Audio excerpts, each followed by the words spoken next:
Bonjour à tous et bienvenue à l'atelier, ce deuxième atelier de ce workshop.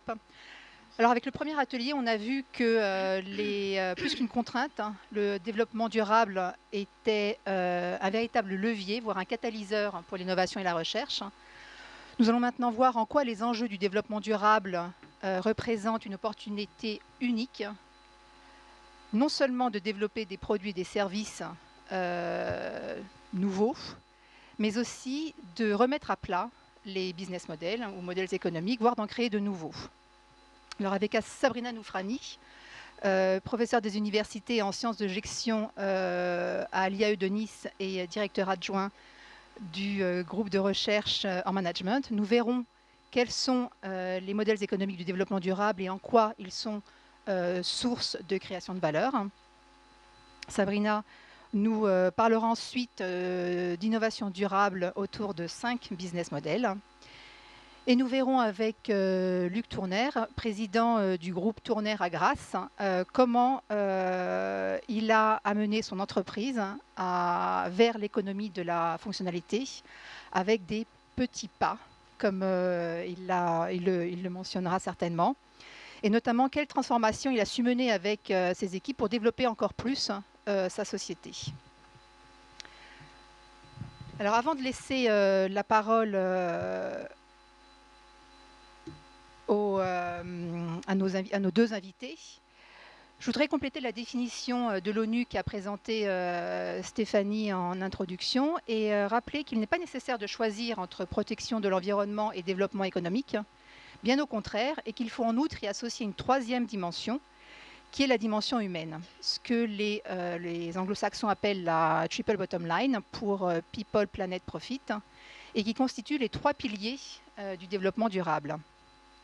Il s'agit en fait d'un nouveau, même s'il date de 1997, cadre comptable et managérial pour aller au-delà de la mesure traditionnelle du profit économique en y associant une dimension environnementale et sociétale.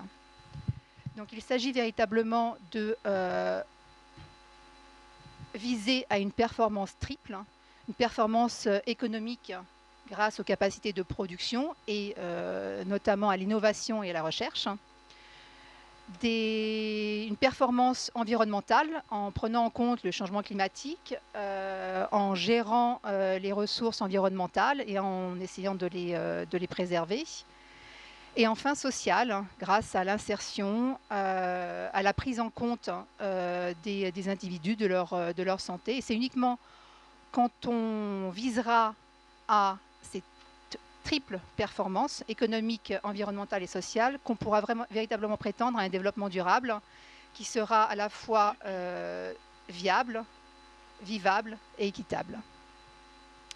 Donc, je vais maintenant laisser la parole à Sabrina Noufrani et voir quels modèles économiques permettent d'atteindre cette triple performance. Bien, merci beaucoup Laetitia, merci à Stéphanie de m'avoir invitée à cet atelier et à ce workshop. Alors comme vous a dit Laetitia, moi j'ai cette casquette de professeur, enseignant-chercheur en management. Au sein de l'IAE, et nous avons développé un axe de recherche sur le management responsable des organisations, où justement toutes ces questions de prise en compte des valeurs et la place de l'humain et du développement durable dans cette triple dimension sont intégrées dans des projets de recherche en sciences humaines et sociales. Donc c'est pas qu'une affaire de technologie, c'est aussi une affaire économique et sociale, et on va en discuter ensemble par la suite. Alors, pour organiser ma présentation, en fait, je me suis appuyée sur une étude qui a été menée en 2013 par un collectif de chercheurs de l'Institut pour l'innovation et la compétitivité de l'ESCP Europe, en collaboration avec un cabinet de conseil en stratégie d'innovation qui est le WIV Air. Et bon, les résultats de cette étude ont été publiés dans différents supports. Si besoin, par la suite, je peux donner les éléments bibliographiques de cette recherche. Et l'intitulé de la recherche est tout simplement « Innovation plus développement durable égale nouveaux business models. Et donc, je vais vous proposer les principaux résultats de cette étude qui s'organise d'une part en mettant en évidence les 7 idées clés de mise en œuvre d'une stratégie de développement durable au sein des entreprises, et d'autre part, la mise en évidence de 5 business models qui ont été conçus, qui sont en train d'être conçus par les différentes entreprises. Alors, quel est le point de départ de cette étude? Le point de départ, cette étude, c'est un paradoxe. C'est le paradoxe de l'environnement concurrentiel actuel des entreprises d'aujourd'hui. Et cet environnement économique, et ce paradoxe, pardon, c'est celui à la fois des chefs d'entreprise, des managers, des citoyens, des acteurs politiques, où chacun d'entre nous pourra s'y retrouver. Et le paradoxe est celui-ci. D'un côté, dans un contexte de crise économique, a-t-on les moyens de traiter le développement durable comme une priorité? D'un autre côté, peut-on rester sourd face à l'urgence climatique, la dégradation de la biodiversité, l'accroissement des inégalités ou encore les problématiques d'accès à l'énergie? Ou encore, dit autrement, est-il encore possible de reporter les efforts à demain? Donc c'est le paradoxe de départ. Est-ce qu'il faut choisir entre l'économie et le développement durable dans le sens essentiellement environnemental? Alors, la réponse que l'on trouve dans les différentes recherches qui sont à mener, c'est évidemment, au lieu de penser en ou, c'est le penser en et, donc de manière combinée, conjointe, et grâce à travers l'innovation. L'innovation, parce que l'innovation aujourd'hui s'est présentée comme le principal levier de développement économique des entreprises. Nous sommes dans l'économie actuelle de l'innovation depuis le début de l'ère des années 2000. Et cette innovation, elle doit se conjuguer avec la durabilité. Alors la durabilité dans son double sens. On va voir dans les stratégies, dans les modèles dans les business models, c'est très important ce double sens, c'est-à-dire durable dans le sens temporel, long terme, et puis également durable dans ces 3 dimensions, économique, sociale et environnementale.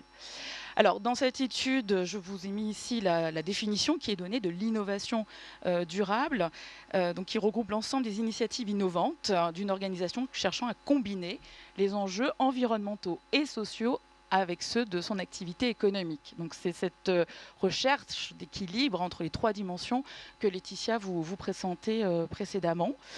Alors, ce qui est important également dans les recherches qui sont menées en stratégie, en management, c'est que dans cette recherche et d'autres, au-delà de ces 3 dimensions qui sont toujours très important à prendre en considération de manière conjointe, c'est que l'innovation durable, ce n'est pas qu'une affaire de technique, ce n'est pas qu'une affaire de technologie, ce n'est pas que l'affaire des experts R&D de l'entreprise, c'est l'affaire de tous. C'est l'affaire de tous, c'est l'affaire, on a eu des exemples tout à l'heure, de réflexion commune avec les marketeurs, les commerciaux, le design, recrutement d'Exhibit Group d'un designer pour intégrer cette dimension dans les nouveaux produits de l'entreprise, des ressources humaines aussi. Alors en RH, je suis plutôt une spécialiste RH, la dimension sociale et humaine de l'innovation et des organisations. On parle de tous des RH aujourd'hui. C'est bien un slogan, on est tous acteurs du développement de nos compétences et de notre employabilité.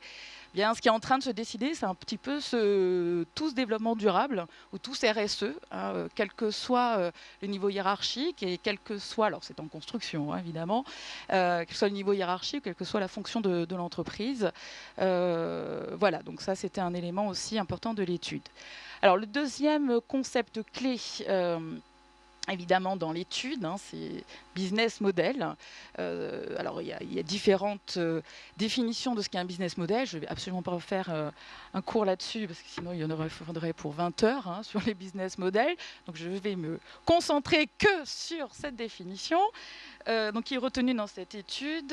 Donc, c'est un ensemble de mécanismes, de modes d'organisation. Donc, c'est intéressant ici, c'est qu'un business model ne peut exister sans l'organisation du travail. Donc, ça appelle à une dimension opérationnelle, mise en œuvre des stratégies business corporate des entreprises qui permettent de créer de la valeur. Alors, cette création de valeur, elle n'est pas seulement économique dans le sens rentabilité, on va le voir par la suite, mais également environnementale et sociale, voire sociétale, et ce pour toutes les parties prenantes, pour évidemment l'entreprise, ses clients, les fournisseurs, partenaires, et évidemment, c'est le point de départ de ce paradoxe, pour que ce soit économiquement viable pour l'entreprise qui le mène.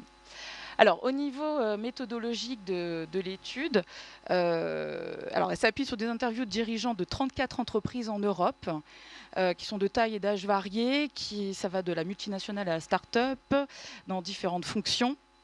Évidemment, direction générale, direction de l'innovation, direction du développement durable, et dans différents secteurs. Donc, ça va du transport à la grande consommation, passant par la construction ou encore le luxe. Et elle s'appuie également, cette étude, sur un questionnaire qui a été administré en ligne et qui a recensé 312 répondants à l'international. Alors, en même temps que je vais faire la présentation, je vais essayer d'intégrer, donc j'étais très attentive à ce qui a été dit lors de la première atelier, des différents exemples pour les intégrer dans cette réflexion plus globale qui a été menée. Alors, premier résultat. Donc, ce sont les 7 idées clés. Les 7 idées clés pour mettre en œuvre une stratégie d'innovation durable. Alors, première idée clé, intégrer le développement durable dans les stratégies d'innovation constitue un enjeu majeur et fortement déstabilisant pour l'entreprise. Qu'est-ce que ça veut dire? Ça veut dire que la grande majorité des dirigeants d'entreprise, je vous donne les chiffres, 73% des dirigeants qui ont été interrogés déclarent que l'innovation durable est une priorité stratégique pour leur entreprise. C'est même une priorité stratégique majeure pour 40% d'entre elles. Et 80% d'entre eux pensent que l'innovation durable sera immanquablement l'une des 5 priorités stratégiques de leur entreprise dans les 5 années à venir.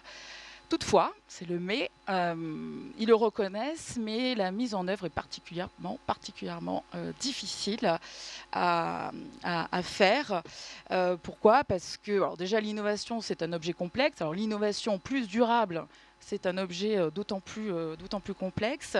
Ça manque encore alors, de conceptualisation, d'études, de recherche, d'expérimentation, bien entendu. Ce sont les entreprises qui font l'innovation durable. Nous, chercheurs, nous sommes là pour observer, comprendre, expliquer les phénomènes. Cette innovation durable, elle revêt des formes très différentes. On a eu des exemples. C'est la reconception de nouveaux produits, de nouveaux services, c'est l'adoption de nouveaux processus, c'est le développement de nouveaux business models. Et tous ces éléments font que c'est une stratégie qui est difficile à appréhender. Deuxième idée clé de cette étude, c'est que l'innovation durable... Ah non, c'est bon. Pardon. L'innovation durable est abordée comme une démarche incrémentale avant de générer de nouveaux business models. Donc là, tous les retours d'expérience des entreprises qui ont été interrogées marquent le pas d'une démarche prudente et progressive. C'est ce que M. Tourner va nous présenter, nous illustrer par la suite, la stratégie des petits pas dans la mise en œuvre de cette innovation durable, alors qu'on aurait pu s'attendre à l'origine par des innovations de rupture, passant ensemble innovation puis développement durable, à davantage d'innovation de rupture qui reverrait radicalement l'offre de produits ou de services des entreprises. Mais ce n'est pas étonnant parce que ce que disait aussi M. Tourner tout à l'heure quand vous êtes intervenu lors du premier atelier, se focaliser sur l'optimisation des business models efficaces qui marchent aujourd'hui, c'est limiter les risques à court terme. On est dans une démarche économique plutôt de long terme, ce qui explique cette prédominance des stratégies de petits pas ou d'innovation incrémentale plutôt que rupture ou disruptive, comme on les appelle aujourd'hui. Troisième idée clé, organiser l'innovation durable exige de remettre à plat les stratégies et les choix d'organisation.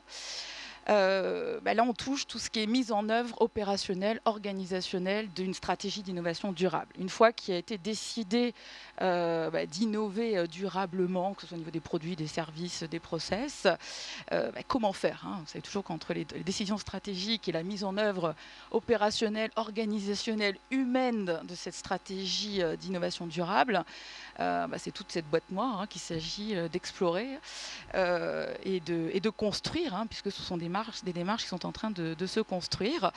Donc ils ont repéré 4 stratégies possibles pour organiser l'innovation durable. Première stratégie, c'est simplifier l'innovation en se focalisant sur ce que l'entreprise maîtrise déjà en termes de solutions et de technologies. Donc là, ça renvoie plutôt à des stratégies de spécialisation. Deuxième stratégie, c'est créer un projet. Donc c'est l'organisation en mode projet. Donc je pense que l'exemple du cas d'Exhibit Group est exemplaire ici. Organiser un projet, missionner un chef de projet qui va avoir la responsabilité de la mise en œuvre de cette stratégie d'innovation durable, quel que soit le domaine, en faisant appel essentiellement à du travail collaboratif, à l'intelligence collective, et ce qui implique également, ce que je trouve intéressant aussi dans l'exemple d'Exhibit Group, de repenser l'innovation managériale, de repenser le travail ensemble au sein des entreprises. Troisième stratégie, c'est créer une nouvelle branche, une nouvelle marque, une nouvelle division. Donc certaines entreprises ont décidé de garder leurs différents domaines d'activité stratégique, leurs différentes business units, et créer une business unit uniquement dédiée au développement durable, en commercialisant des produits et services dits durables. Et enfin, quatrième stratégie, c'est investir dans des startups. Investir dans des startups performantes qui créent d'emblée un business model autour du développement durable. Et donc ça passe par des stratégies de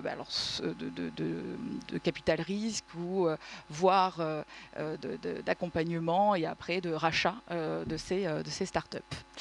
Quatrième idée clé pour mettre en œuvre une stratégie d'innovation durable, c'est de recourir à de nouvelles compétences et de nouveaux critères d'évaluation. Mettre en place une stratégie d'innovation durable, ça va impliquer d'investir sur le développement des compétences des collaborateurs de l'entreprise. Donc investir dans le développement des ressources humaines. Alors ça passe évidemment par du recrutement, du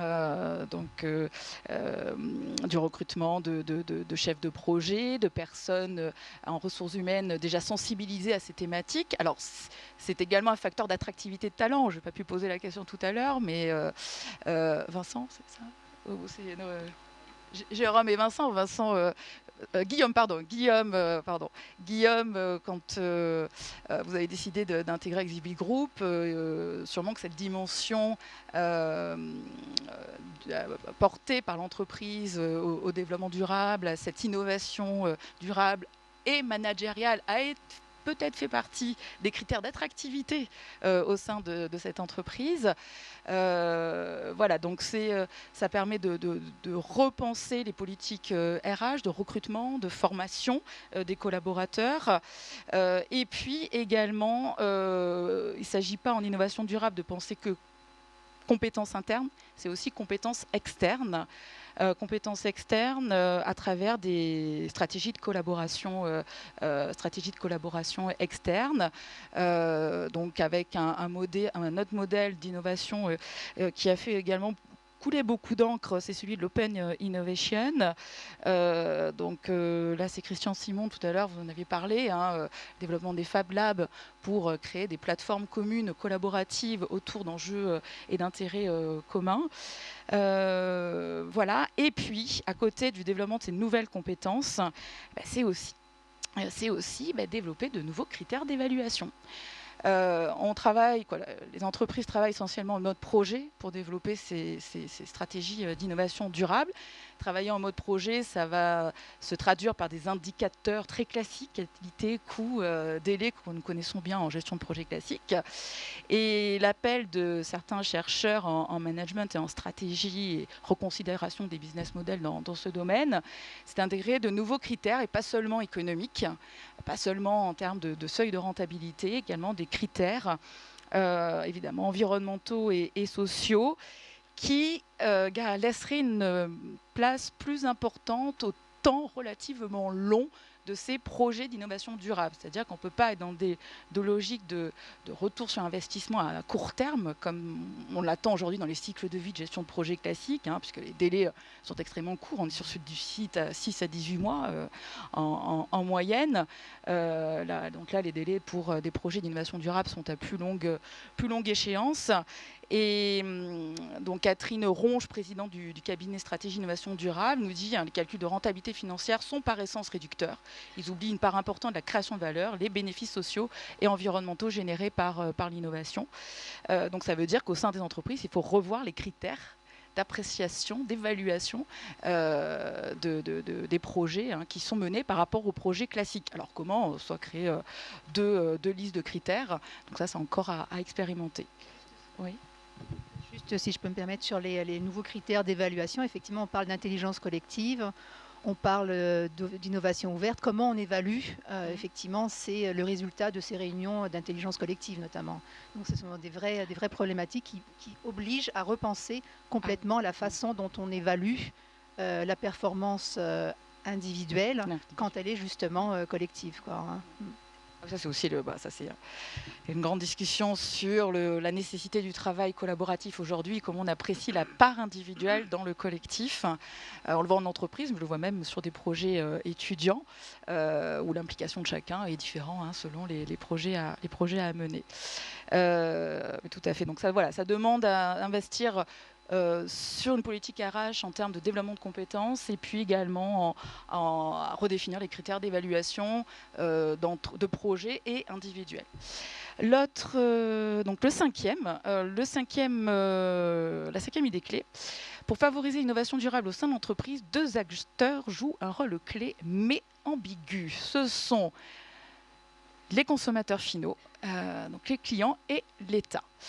Alors, il nous explique ici que pour réussir ces démarches d'innovation durable, les entreprises peuvent s'appuyer sur 2 alliés clés, ce que sont les clients et l'État, qui sont reconnus par les répondants comme les parties prenantes les plus influentes dans leur stratégie d'innovation durable. Pour autant, pour de nombreuses entreprises et dirigeants d'entreprises, ils ont du mal à décrypter les attentes de leurs clients et de leurs consommateurs finaux en matière de développement durable. Mais pourtant, c'est clé.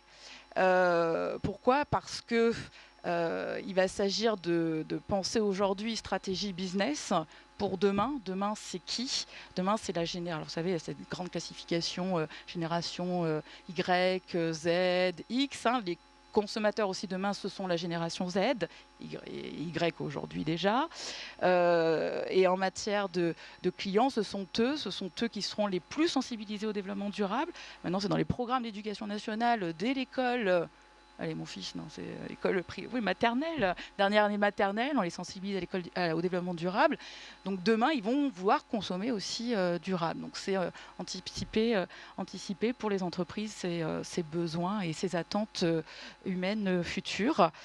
Et puis l'État. Alors l'État qui peut imposer des critères et des pratiques grâce à son double rôle de régulateur, mais aussi d'acheteurs via des marchés, des codes de marché public. Et puis, je ne pouvais pas ne pas vous parler, si vous n'avez pas vu ce communiqué de presse, du lancement de la mission entreprise d'intérêt général, qui s'inscrit dans le cadre du plan d'action pour la croissance et la transformation des entreprises, le PACTE. Donc ça a été lancé le 5 janvier 2018 et qui regroupe 4 ministères. Je trouve que ces 4 ministères sont très illustratifs non pas d'une triple, mais une quadruple dimension importante au développement durable dans le contexte français. Donc Nicolas Hulot, ministre d'État de la Transition écologique et solidaire, Nicole Belloubet, garde des Sceaux, ministre de la Justice. Donc on n'a pas parlé de la dimension juridique, mais quand même très importante dans le développement durable. Bruno Le Maire, ministre de l'Économie et des Finances, et Muriel Pénicaud, ministre du Travail. Donc on retrouve les 4 dimensions, environnement, économique, social et juridique. Également. Alors, juste vous résumer la mission entreprise d'intérêt général. Donc, le gouvernement a souhaité mener une réflexion sur la relation entre entreprise et intérêt général. Alors, ça rentre un petit peu dans toute ce débat, je ne sais pas si on a déjà entendu parler, de faire de l'entreprise une entreprise citoyenne, citoyenne et société, où, en effet, pour essentiel qu'il soit, donc c'est écrit dans le texte, le retour sur investissement des actionnaires n'épuise pas la raison d'être de l'entreprise. Cette démarche part du constat, largement partagé aujourd'hui, que la société exprime à l'égard des entreprises attentes croissantes sous la contrainte de nouveaux défis environnementaux, sociaux et sociétaux. Et c'est la présidente de Vigeot Eris et le président du groupe Michelin qui ont été missionnés par le gouvernement pour faire un diagnostic et faire des propositions sur la manière d'intégrer ces différentes dimensions dans les entreprises et faire de l'entreprise une entreprise citoyenne de ces différents enjeux. Voilà, et donc 6e idée clé, le développement de l'innovation durable exige d'apprendre de ses échecs pour mieux réussir à travers une démarche itérative. Alors, l'apprentissage par l'échec, d'ordinaire, c'est pas très culturellement français, c'est très nord-américain. Il y a énormément de travaux en recherche qui sont menés sur l'apprentissage par l'échec. Pour vous donner juste un exemple, dans des entreprises canadiennes, même si un projet est porté en échec, on n'a pas atteint les objectifs du cahier des charges tel qu'il était défini, il y a obligation de capitaliser sur l'expérience acquise, qui est une des pratiques mises en œuvre d'apprentissage par l'échec, mais il y en a d'autres. Et donc ici, comme on est sur des projets d'innovation durable, qui sont complexes de fait, qui sont à la fois innovants plus durables, et où l'horizon temporel est souvent plus éloigné, il va être nécessaire d'adopter, selon eux, une démarche itérative d'expérimentation, d'essais, d'erreurs, de feedback, de retour en arrière. On échoue, on capitalise et on recommence sur alors, c'est même pas recommencer sur un nouveau projet. Si vous prenez les méthodes agiles de gestion de projet, c'est d'accepter que le changement fait partie de la gestion intégrante du projet. Donc ces méthodes agiles rentrent aussi dans ces logiques d'intégration du changement comme une permanence de la gestion et de la mise en œuvre de ce projet. J'ai juste un commentaire sur l'apprentissage par l'échec. Il ne s'agit pas effectivement de favoriser l'échec ou de l'encourager, mais de ne pas avoir peur de l'échec, ce qui est différent aussi, parce que cette peur de l'échec aussi est un frein à de l'innovation, à des développements et à cette démarche aussi itérative, quoi. Et enfin, 7e idée clé. L'innovation durable suppose de changer d'échelle, d'innover au-delà des frontières de l'entreprise et de faire émerger des écosystèmes d'affaires. Les entreprises ne sont pas seules dans leur marché, elles ne sont pas seules dans leur territoire. Et je trouvais que tout à l'heure, il y avait un exemple qui était très intéressant de mise en contact entre un fournisseur local ou proposer justement aux chefs de projet d'Executive Group, au lieu d'aller chercher en Allemagne un fournisseur, il y a ces possibilités au niveau du local. Et parmi les différents leviers qui sont recommandés pour créer également des écosystèmes qui soient durables, c'est de maximiser le partage de l'information et de la connaissance, de repenser les dynamiques territoriales pour faciliter ce travailler ensemble au niveau local et faire en sorte, alors ça aussi c'est les institutions locales qui doivent le faire, d'offrir un environnement capacitant pour faire en sorte que ce travail ensemble soit possible. Voilà, donc ce sont les 7 idées clés de cette étude. Je termine juste ma présentation avec un autre résultat mis en évidence dans cette étude publiée dans l'Expansion Management Review, entre autres, des 5 business models qui résultent des démarches d'innovation durable. Donc, à partir de cette étude, en fait, il n'y a que 3 business models qui sont ressortis de l'enquête menée auprès des dirigeants d'entreprise. Les 2 autres sont issus d'une revue, de l'existant dans le domaine. Alors, je vais commencer par celles qui sont les plus, on va dire, classiques selon les auteurs de cette étude. C'est l'économie de la réduction et l'économie collaborative. Et puis, ça me permettra de laisser la parole à Monsieur Tourner pour vous présenter plus précisément l'économie de la fonctionnalité. Alors, pour l'économie de la réduction, l'objectif, c'est de maintenir ou d'accroître les services qui sont déjà fournis par une entreprise, tout en réduisant la consommation de ressources, qu'elles soient naturelles ou qu'elles soient énergétiques. Je vous donne un exemple. Alors, c'est un exemple tout frais, parce que je suis en train de faire le rapport d'une thèse en sciences de gestion, et le cas d'étude, c'est le groupe Safran. Donc, le groupe Safran est en train de développer une nouvelle génération de moteurs pour l'aéronautique, ses principaux clients étant Airbus et Boeing. Et cette nouvelle génération de moteurs s'appelle le LEAP. Alors, c'est Leading Edge Aviation Propulsion, ou en anglais LEAP, bond en avant.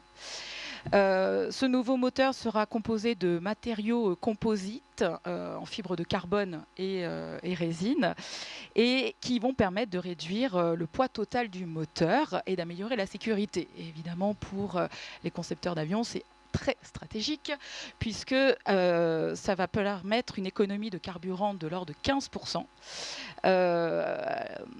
par rapport à la consommation de l'ancienne génération de moteurs qui était déjà conçue par Safran, et également une réduction d'émissions de gaz à effet de serre de l'ordre de 50%. Alors, je vous passe toute la mise en œuvre, parce qu'il y a tout un gros travail en mode projet avec les fournisseurs, création d'un écosystème. Alors, ce n'est pas dans la région, c'est en Lorraine. Donc, ils ont créé un site en Lorraine, en France, pour être près d'Airbus, et aux États-Unis pour être près de Boeing, pour mettre en œuvre cette stratégie.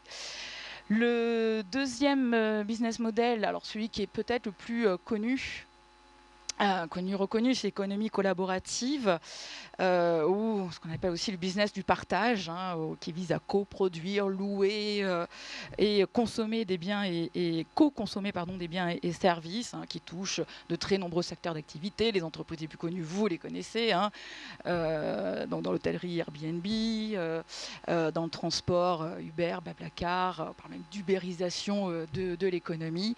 Je ne vais pas m'étaler plus, puisque vous connaissez largement aujourd'hui ce business model.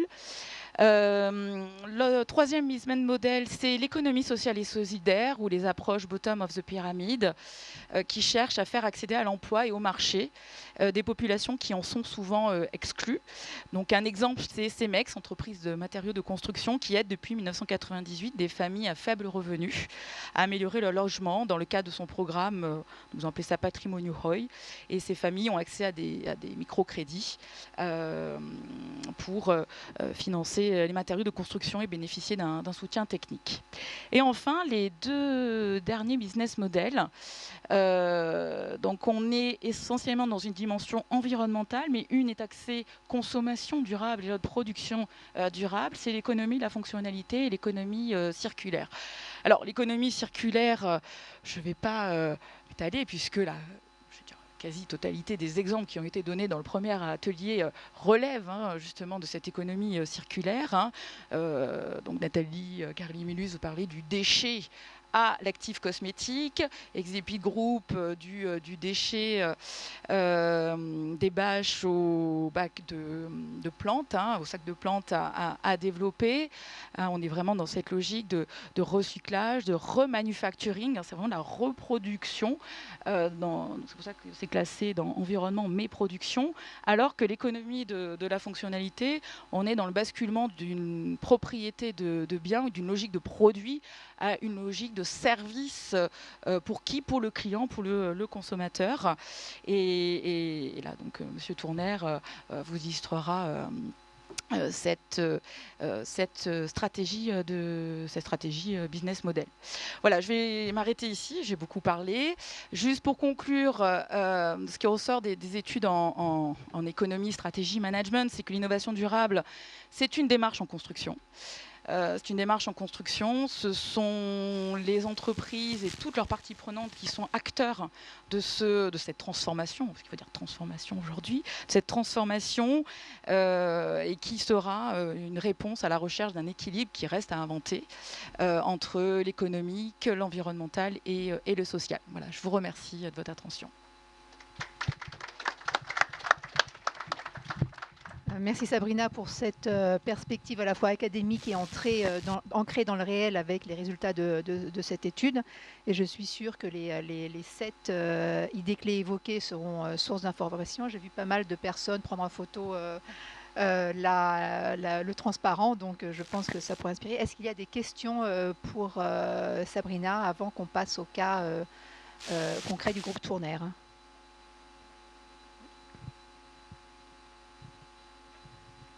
C'est pas une question, c'est juste un petit élément que m'a évoqué la présentation, notamment sur le consommateur final. Et c'est vrai que bon, peut-être que la difficulté des entreprises à identifier ce que veulent les consommateurs finaux, donc là on les globalise, c'est justement cette acculturation à l'environnement, l'éducation de l'environnement qui est assez récente, hein, on va dire des années 92. Moi j'ai participé à Planétaire 2 à l'UNESCO sur justement ce levier d'action ou là de tout ce qu'on parle sur le levier de l'éducation, donc l'effet générationnel. Et donc c'est, me semble-t-il, de par le côté très récent de cette prise de conscience, on l'a vu avec le propos introductif sur les cartouches d'encre, j'ai envie de dire que c'est de l'ordre de l'individuel, avec ce rôle prescripteur, enfin c'est ce que ça m'a évoqué. Et j'ai envie de dire que pour l'instant, cette expression de la sensibilité du consommateur final reste encore très sporadique, très anecdotique et voire caricatural ou caricaturé avec le lanceur d'alerte. Et donc il me semble que pour l'entreprise c'est important d'écouter ces signaux faibles qui sont parfois maladroits ou qui remettent totalement en question, mais qui sont à mon avis une tendance lourde pour justement cette robustesse de l'entreprise et cette adaptation. Donc c'était juste là-dessus, sur cette temporalité. Voilà.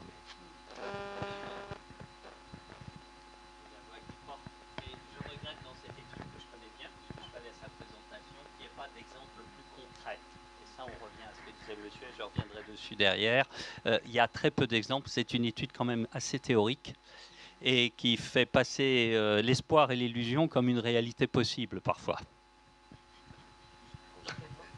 Ceci au-delà de cette étude, moi j'ai un commentaire à faire aussi, c'est que d'un point de vue stratégique, hein, il ne faut plus penser logique produit, mais penser client.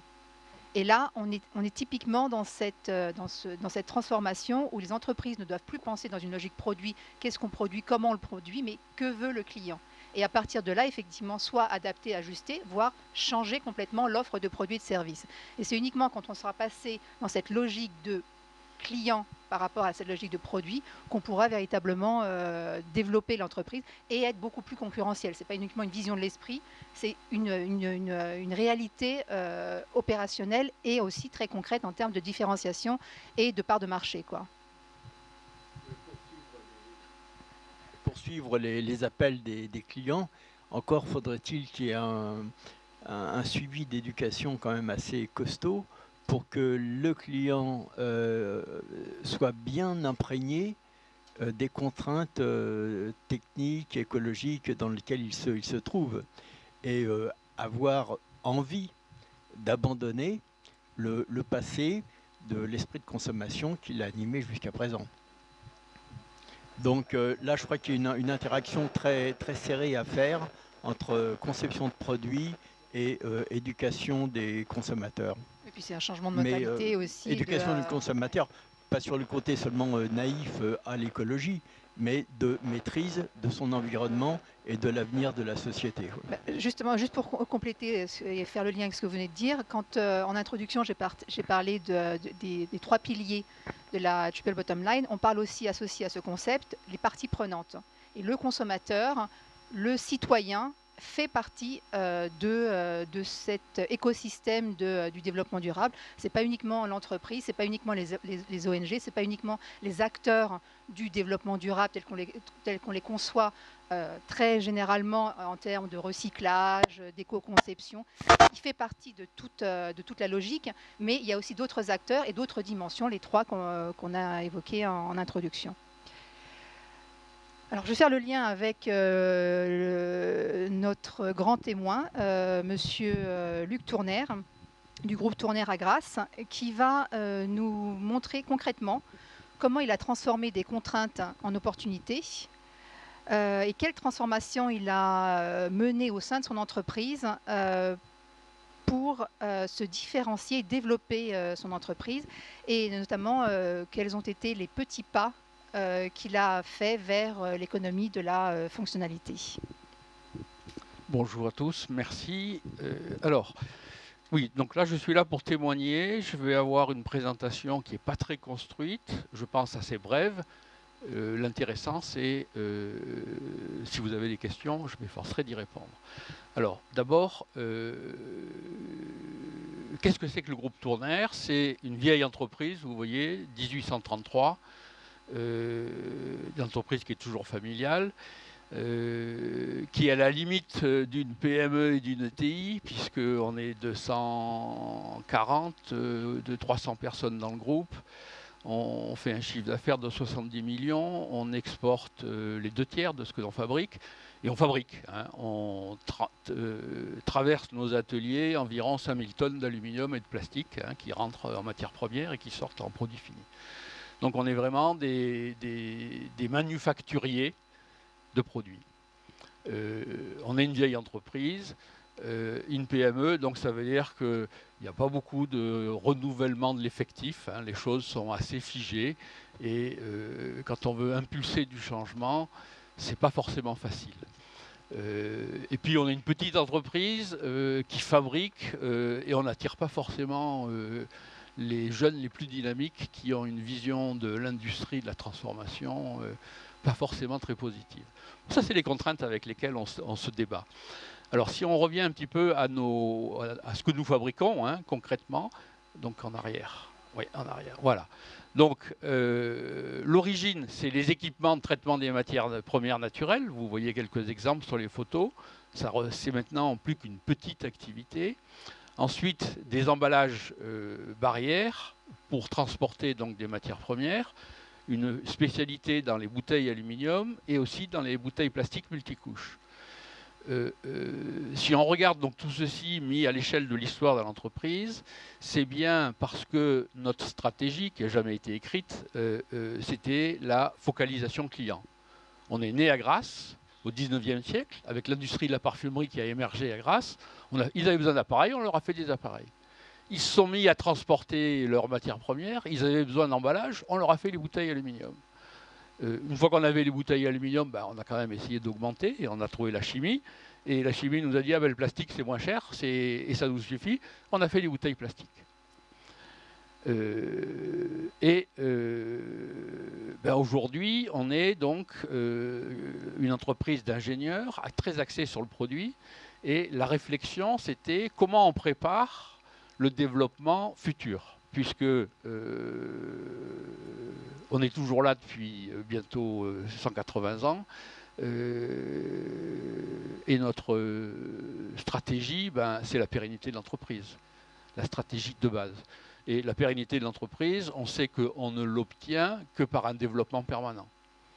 Et donc, où est-ce qu'on va trouver du développement aujourd'hui où on sent de plus en plus une pression concurrentielle qui vient d'Asie. Et c'est donc là où on a mené des... Alors on peut continuer Laetitia sur les diapos. Allez-y. Voilà, donc une petite prise de conscience qui était de dire on ne réfléchit qu'aux produits. Si on continue. Alors aujourd'hui, qu'est-ce qu'on fabrique? Par exemple, un bidon de 29 litres du mat oxydé en aluminium et on expédie un conteneur de 1000 bidons en Chine. Pourquoi des Chinois vont faire transporter des bidons vides de France en Chine parce qu'ils vont réexporter là-dedans des principes actifs pharmaceutiques stériles, qu'ils vont réexporter vers les pays développés, et qu'ils veulent avoir la garantie que, dans tous les cas, ce n'est pas l'emballage qui va les pénaliser sur la qualité du produit qu'ils vont envoyer. Donc, pourquoi ils viennent nous voir? C'est pour avoir une certaine assurance, hein, que la matière sensible. Mais, au fond, quel est leur besoin? Est-ce qu'ils le savent? Non, ils ne savent pas toujours exactement, au fond, quel est leur besoin. Nous, on pense que le besoin qui fait qu'ils s'adressent à nous, et pas aux fabricants chinois, c'est qu'ils ont besoin de confiance. C'est que, on peut continuer, et alors, donc s'ils ont besoin de confiance, comment on s'y prend? Puisque nous, on n'est que des manufacturiers, pour leur donner plus confiance. Et qu'est-ce qu'on a écrit après? Laetitia, allez-y. Après. Voilà, alors, et après on arrive. Donc là, alors, à partir de là, on a dit, bon, il faut qu'on mène une réflexion stratégique complète. Et au même moment, donc, j'ai eu la chance de rencontrer Christophe Simpels, qui, à l'époque, était donc professeur au Schema et qui travaillait sur l'économie de la fonctionnalité. Et donc, on a essayé de réfléchir avec le filtre économie de la fonctionnalité, comment on pouvait passer d'une logique de performance industrielle, hein, basée sur la qualité, la productivité, qui est ce qui nous a toujours conduit à une logique de performance servicielle. Et donc là, la logique de performance servicielle, qu'est-ce qu'on apporte à nos clients?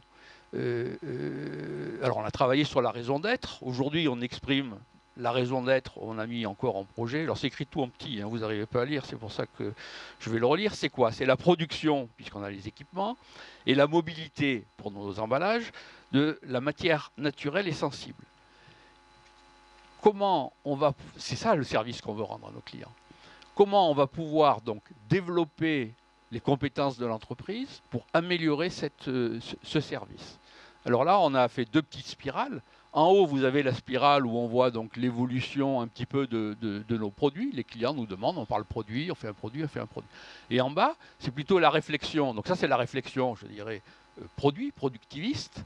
C'est-à-dire, on fait des produits, il faut qu'ils soient innovants, il faut qu'ils soient mieux que ceux des autres, et il faut qu'ils soient pas beaucoup plus chers, on va dire. Parce qu'on ne se positionne pas dans le moins cher, on se positionne dans le mieux.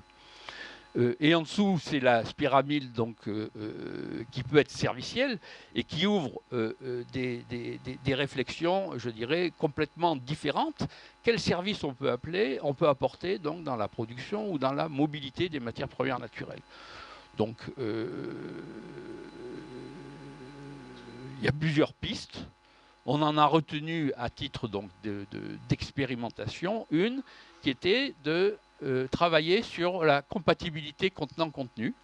Et c'est à cette occasion donc on a eu la collaboration avec le laboratoire donc à Grasse et qu'on est rentré on a travaillé avec REA. C'est comment on peut apporter à nos clients, puisque précédemment on écrivait bien, attention, hein, c'est vous qui remplissez, c'est vous qui êtes responsable de la compatibilité contenant-contenu. Nous on est responsable de rien. Bon. Et oui, légalement c'est ça. Bon, mais le client qui n'a jamais utilisé et qui arrive et nous dit est-ce que vos emballages ils peuvent me rendre service? Et quand on lui dit bah, débrouillez-vous, il n'est pas bien content. Donc aujourd'hui c'est apporter ce service. Et c'est cette piste-là qu'on a explorée. Donc on a effectivement, comme nous on a adopté sur ce micro-projet, on a organisé ça, donc effectivement en projet, avec une aide extérieure, management de projet. Mais ce n'est qu'un tout petit pas, puisque aujourd'hui, donc il y a eu un client, une facturation, hein, nous rêvons pas. On a continué à mener des états d'essai et aujourd'hui on réfléchit à qu'est-ce qu'on pourrait mettre en place, quels sont les partenariats qu'on peut développer pour apporter ce service à nos clients de façon plus large. Mais c'est une transformation complète d'état d'esprit pour déjà notre équipe commerciale qui est en face des clients, puisque aujourd'hui, ils sont chez les clients en disant moi j'ai un catalogue, j'ai un tarif. Maintenant, si on commence à parler de service, il faut arriver à rentrer plus dans la problématique du client, parce que l'économie de la fonctionnalité, c'est ça, c'est comment on peut arriver à, au lieu d'avoir une chaîne, chacun apporte sa valeur ajoutée dans la vie du produit, comment on arrive à encastrer les valeurs, pour qu'on arrive à optimiser la création de valeur et à partager entre les différents acteurs la création de valeur. Alors là aussi, les clients, ils ont l'habitude du cloisonnement. Donc, arriver à rentrer dans une discussion de coopération avec un client, ça ne se fait pas comme ça en un jour. Voilà. Donc, aujourd'hui, on est face à tous ces freins et on a une petite expérience. On a changé notre façon de regarder notre business model, mais tout est à faire. C'est une petite expérience à notre échelle. Voilà, c'est ça que je voulais témoigner. C'est de ça que je voulais témoigner. Je pense qu'il y a un aspect important. Et alors aujourd'hui, moi, si quelqu'un me donne un moyen de mesurer la progression en coopération de mes équipes, je suis preneur. Parce que des formations, ça c'est facile à trouver, mais comment je mesure le résultat produit? Moi, je suis curieux et j'en ai besoin parce que je pense que c'est une clé, effectivement, de la compétitivité future. Et ce que vous citiez tout à l'heure comme exemple dans la façon dont fonctionne votre entreprise, moi, je trouve ça extraordinaire. Oui, je pense que vous n'avez pas mentionné aussi le fait que tous vos commerciaux sont formés à l'économie de la fonctionnalité. Oui. Et l'école interne que vous avez aussi créée au sein du groupe Tourner. Oui, on a créé une école interne. Ça, c'est sur les aspects. Alors là, on est toujours dans la vieille économie. C'est pour améliorer notre productivité. Hein, puisque pour être productif, aujourd'hui, il faut être automatisé, il faut diminuer les rebuts. Et pour conduire des lignes automatisées, l'éducation nationale forme 0 candidat chaque année. Donc on les prend tels qu'ils sortent et on leur fait suivre un parcours de 6, 12, 18 mois éventuellement avec des modules internes pour qu'ils deviennent, à partir de leur formation de base qui est parfois excellente, parfois moins bonne, mais qu'ils arrivent en tous les cas à devenir des conducteurs de lignes automatisés. Et c'est de ça qu'on a besoin aujourd'hui dans l'atelier. Donc je réponds à toutes les questions volontiers, ou j'essaye en tous les cas. Une, deux.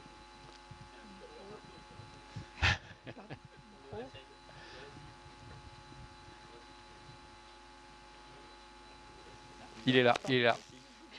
Il est distrait. Oui, donc la problématique là, de contenant contenu, là, en fait, vous avez deux types de paramètres. C'est-à-dire que vous avez des contenants avec des paramètres physiques et chimiques dans le temps, et vos clients ont la même chose avec leur contenant. Oui. Donc là, il s'agit de trouver la meilleure adéquation de fabrication, parce qu'on ne peut pas contraindre le client donc à changer, peut-être trop changer son produit pour être compatible avec telle et telle caractéristique. Absolument. Voilà. Non. Et donc, ce qu'on va vérifier simplement, c'est que le fait qu'il mette son produit quelques semaines, quelques mois dans notre emballage, on n'a pas dénaturé son produit. Oui, c'est ça, oui. D'accord, ça c'est la première chose. Et la deuxième chose, c'est effectivement que son produit n'est pas détruit l'emballage. Voilà. C'est ça. Et le dernier paramètre, donc c'est ce que je voulais dire, c'était la tenue dans le temps pour les qualités du produit, quoi. Exactement. Mais ça devait être essentiel dès le début de production. Oui, mais je vais vous citer un exemple. C'est ça qui me surprend un peu. On avait des revêtements époxyphénoliques pour les produits qui étaient un petit peu agressifs dans nos emballages. Mais maintenant, la directive anti-BPA nous a obligés à abandonner les revêtements époxyphénoliques. Donc on arrive avec des revêtements qui sont, on le sait, moins performants et qui vont donc avoir d'autres effets. Alors on va mettre du temps avant de voir qu'est-ce qui va se passer. Mais par exemple, et donc ça c'est l'aspect de la réglementation qui fait changer les choses et auquel il faut bien s'adapter. Et donc aujourd'hui, on propose les deux, le avec BPA et le sans BPA. Et certains, pour l'export, ils préfèrent toujours utiliser le avec BPA parce que chimiquement, il est meilleur, plus résistant.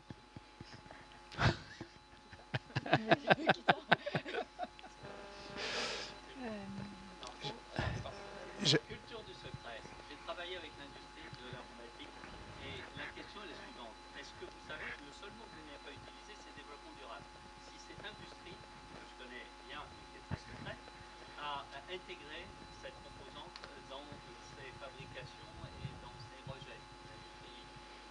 Alors, oui, dans ces rejets, ils ont été obligés, parce qu'il y a effectivement des réglementations. Hein. Mais réglementation, c'est Voilà. pas forcément valeur de développement durable. Voilà. Alors aujourd'hui, dans leur fabrication, non, je ne peux pas témoigner. Hein. Je n'ai pas d'exemple qui me prouve que dans leur fabrication, ils ont intégré ça. En tous les cas, pour les nouvelles fabrications, je suis sûr que ça fait partie des éléments qui rentrent en compte dans la conception de nouvelles unités. Hein, puisque parfois on fait des nouveaux... Mais que toutes les unités existantes sont regardées sous cet aspect-là, je ne peux pas vous dire. Donc ils ont intégré les normes et les obligations, mais ils ne sont pas forcément allés plus loin. Oui, ben aujourd'hui, ils ont besoin d'aller plus loin sur l'interaction des produits qui vont rentrer ou dans les cosmétiques ou dans les aliments avec les consommateurs. Hein. Et je pense que c'est là-dessus qu'est focalisée leur attention. Pour ce qui est des cosmétiques, et pour ce qui est des arômes ou des ingrédients alimentaires. Après, pour ce qui est des parfums, des cigarettes électroniques, ça viendra plus tard. Oui, alors justement, oui. Là, vous êtes en train d'ouvrir juste un tout petit peu la perspective sur le client du client. Oui. Parce que la chaîne de confiance, elle ne s'arrête pas juste au moment où le bilan il arrive. Et donc, il y a des gens qui sont en train de commencer à développer des systèmes souvent appuyés sur des systèmes genre blockchain, je ne sais pas si vous avez entendu parler de ce genre de choses, où l'ensemble du suivi de tous les composants d'une chaîne de valeur vont pouvoir donner lieu à un enregistrement de transactions dans un système informatique distribué, encrypté, où tout le monde a confiance, puisque de toute façon tous les gens peuvent le lire, mais personne ne peut y écrire sans que ça laisse une trace. Est-ce que vous pensez que ce genre de choses, ça pourrait contribuer à vous donner ce surcroît de confiance que vous recherchez, ou est-ce qu'on est encore dans du bookkeeping, j'allais dire un peu traditionnel, même s'il est informatisé, on reste sur des choses qui sont quand même très proches de ce qu'on faisait avant avec le papier. Alors, donc il faut bien voir, nous on est très en amont de la chaîne. D'accord ? C'est-à-dire qu'on va prendre par exemple un arôme alimentaire qui est fabriqué par notre client, donc il va être emballé dans un de nos emballages, il va arriver dans une autre usine qui va elle-même produire le produit. Donc on est quand même, et nous on n'est que l'emballage d'un principe actif. Donc je ne suis pas certain que nous on soit très vite impliqués, même s'il y a des systèmes comme ça qui se mettent en place. Hein, parce que l'emballage qui va être chez le client final, tout le monde va s'en préoccuper, parce que toutes les municipalités se préoccupent de qu'est-ce que je fais de mes déchets. Et que tous les gens qui commercialisent doivent effectivement expliquer qu'ils ont fait le maximum pour diminuer. Donc ce qui est dans le contenu, dans ce que le consommateur va effectivement consommer, tout le monde s'en préoccupe. On va remonter à une échelle, mais l'emballage du produit initial, je pense que ça va mettre du temps et on est un petit peu marginal. C'est-à-dire que pour un fabricant d'un principe actif pharmaceutique, etc., nous on est peanuts, quoi. Et la difficulté qu'on a, c'est effectivement à rencontrer quelqu'un d'autre que l'approvisionneur qui veut juste remplir son stock pour que ça fonctionne. Moi, je prends souvent l'exemple, je dis, oui, mais c'est comme chez nous, hein, le fournisseur de carton, il n'intéresse personne au bureau d'études. Hein. Pour nous, le carton, c'est considéré comme un truc obligé, quoi, qu'il faut prendre. Donc voilà, donc la difficulté, elle est aussi là, c'est d'arriver, pour arriver à monter dans une coopération pour avoir justement un service qui soit vraiment générateur d'une économie chez notre client, parce que c'est ça qu'on cherche à prouver. Et ce service, oui, il va coûter un petit peu, mais il va générer tellement d'économies chez lui que c'est rentable pour les deux. On ne peut pas juste discuter avec l'approvisionneur. Donc il faut arriver à monter un petit peu, et ça c'est la difficulté pour mon équipe commerciale, d'arriver à monter un petit peu dans le niveau des interlocuteurs et à trouver des gens qui s'interrogent effectivement sur qu'est-ce qu'ils pourraient externaliser ou faire ailleurs. Et là, la problématique du sucré revient. Merci. Ok, juste pour finir, j'aimerais partager avec vous une vision d'un positionnement stratégique centré sur la création de valeur durable pour l'entreprise. On l'a vu, le développement durable est une source d'opportunités de création de valeur grâce à 4 leviers. D'abord, il permet de réduire les risques et les coûts. Ensuite, il peut générer des nouveaux relais de croissance, source d'augmentation du chiffre d'affaires. Et par ailleurs, il prépare ainsi l'entreprise aux métiers et aux façons de consommer de demain. Ça, c'est déjà une réflexion qui a été entamée lors du premier atelier. Et c'est quelque chose qui est extrêmement important dans ces nouveaux modèles économiques. Et il permet aussi d'anticiper la transformation des business models. Enfin, et ça aussi, ça a été évoqué, donc on réitère cet élément très important, c'est un puissant facteur de mobilisation des salariés qui renforce l'attractivité de l'entreprise. Donc même pour des entreprises qui ne sont pas glamour ou aussi intéressantes pour des jeunes, c'est un facteur d'attractivité non négligeable pour faire évoluer l'entreprise. Et c'est uniquement ainsi qu'on pourra, encore une fois, prétendre à cette triple performance économique, sociale et environnementale. Je vous remercie.